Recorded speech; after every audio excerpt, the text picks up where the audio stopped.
নমস্কার বন্ধুরা, এই মুহূর্তে সবথেকে বড় খবর 2016 সালে এসএসসি 26,000 শিক্ষক নিয়োগের পুরো প্যানেল বাতিল করে দিল সুপ্রিম কোর্ট। তোমরা প্রত্যেকেই জানো সুপ্রিম কোর্টে কিন্তু এসএসসির 2016 সালের যে শিক্ষক নিয়োগ প্রায় 26,000 শিক্ষক নিয়োগ এটি নিয়ে কেস চলছিল। সেই কেসের আজকে ফাইনাল শুনানি হলো, ফাইনাল জাজমেন্ট হলো। সেই জাজমেন্টে কি কি আপডেট উঠে এসেছে, কি কি বলা হয়েছে কোর্টের তরফ থেকে, সম্পূর্ণটা জানার চেষ্টা করব আজকের এই ভিডিওতে। তার জন্য ভিডিওটি প্রথম থেকে শেষ পর্যন্ত দেখো এবং চ্যানেলে যারা প্রথমবার এসছো চ্যানেলটিকে সাবস্ক্রাইব করে পাশে থাকা বেল আইকনটি প্রেস করে দাও। তো তোমরা প্রত্যেকেই জানো এর আগে আমাদের কলকাতা হাইকোর্টের আমাদের যে ডিভিশন বেঞ্চ, সেই ডিভিশন বেঞ্চেও কিন্তু একটি রায় দেওয়া হয়েছিল এসএসসি 2016 সালে প্রায় 26,000 শিক্ষক নিয়োগ নিয়ে। সেখানে বলা হয়েছিল যে এই 26,000 শিক্ষক নিয়োগের পুরো প্যানেল বাতিল।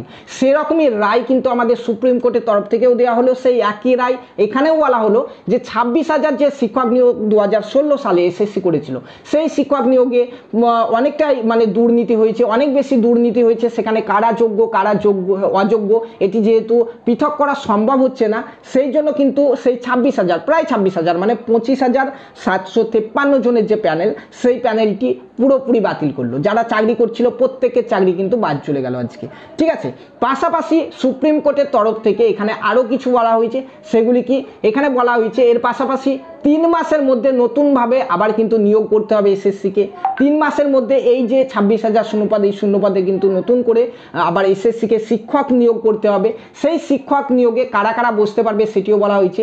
নতুন যারা ক্যান্ডিডেট রয়েছে তারা তো বসতে পারবে। পাশাপাশি এখানে এই যে রায়দান হলো, যেখানে কিছু জনকে চিহ্নিত করা হয়েছিল অযোগ্য হিসাবে প্রায় 4 থেকে 5,000 জনকে, ঠিক আছে, সেই 4 থেকে 5,000 জন কিন্তু সেই নিয়োগে কিন্তু আর বসতে পাবে না, সেটি জানিয়ে দিল এখানে সুপ্রিম কোর্ট, ঠিক আছে। এবং কারা যোগ্য কারা অযোগ্য যাদেরকে চিহ্নিত করা যায়নি এখন পর্যন্ত, তারা প্রত্যেকেই সেখানে এই নিয়োগে বসতে পাবে, ঠিক আছে।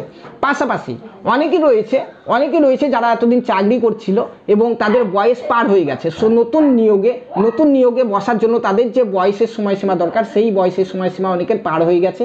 তাদের জন্য বিশেষভাবে এখানে ছাড় দেওয়া হবে, তারা যাতে আবার এই নতুন পরীক্ষাতে যেন বসতে পায়, সেই সুযোগ কিন্তু করে দিল আমাদের সুপ্রিম কোর্ট, ঠিক আছে। পাশাপাশি যারা অযোগ্য হিসাবে চিহ্নিত হয়েছে তাদের জন্য বলা হলো, তারা এতদিন পর্যন্ত সরকার থেকে যে বেতন পেয়েছে সেই সম্পূর্ণ বেতন কিন্তু সরকারকে ফেরত দিতে হবে, তাও আবার 12% সুদ সহকারে, ঠিক আছে।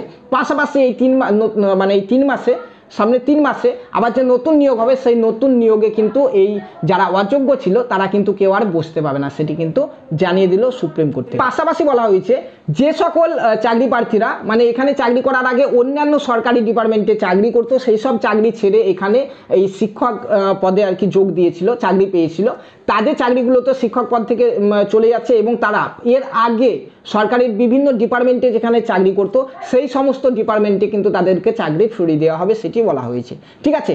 তো দেখো সামনে 3 মাসের মধ্যে নতুনভাবে আবার এসএসসি নিয়োগ করতে চলেছে, প্রচুর শূন্যপদ কিন্তু সেখানে থাকছে, ঠিক আছে। এমনটা আপডেট কিন্তু উঠে এসছে আজকে আমাদের সুপ্রিম কোর্টের তরফ থেকে, এই আপডেট উঠে এসছে। মেন কথা আজকে সুপ্রিম কোর্টের তরফ থেকে এগুলি বলা হয়েছে যে প্রায় 26,000 অর্থাৎ 25,753 জনের পুরো প্যানেল বাতিল। আবার নতুন করে 3 মাসের মধ্যে কিন্তু এসএসসিকে নিয়োগ করতে হবে এই সকল শিক্ষক পোস্টগুলি।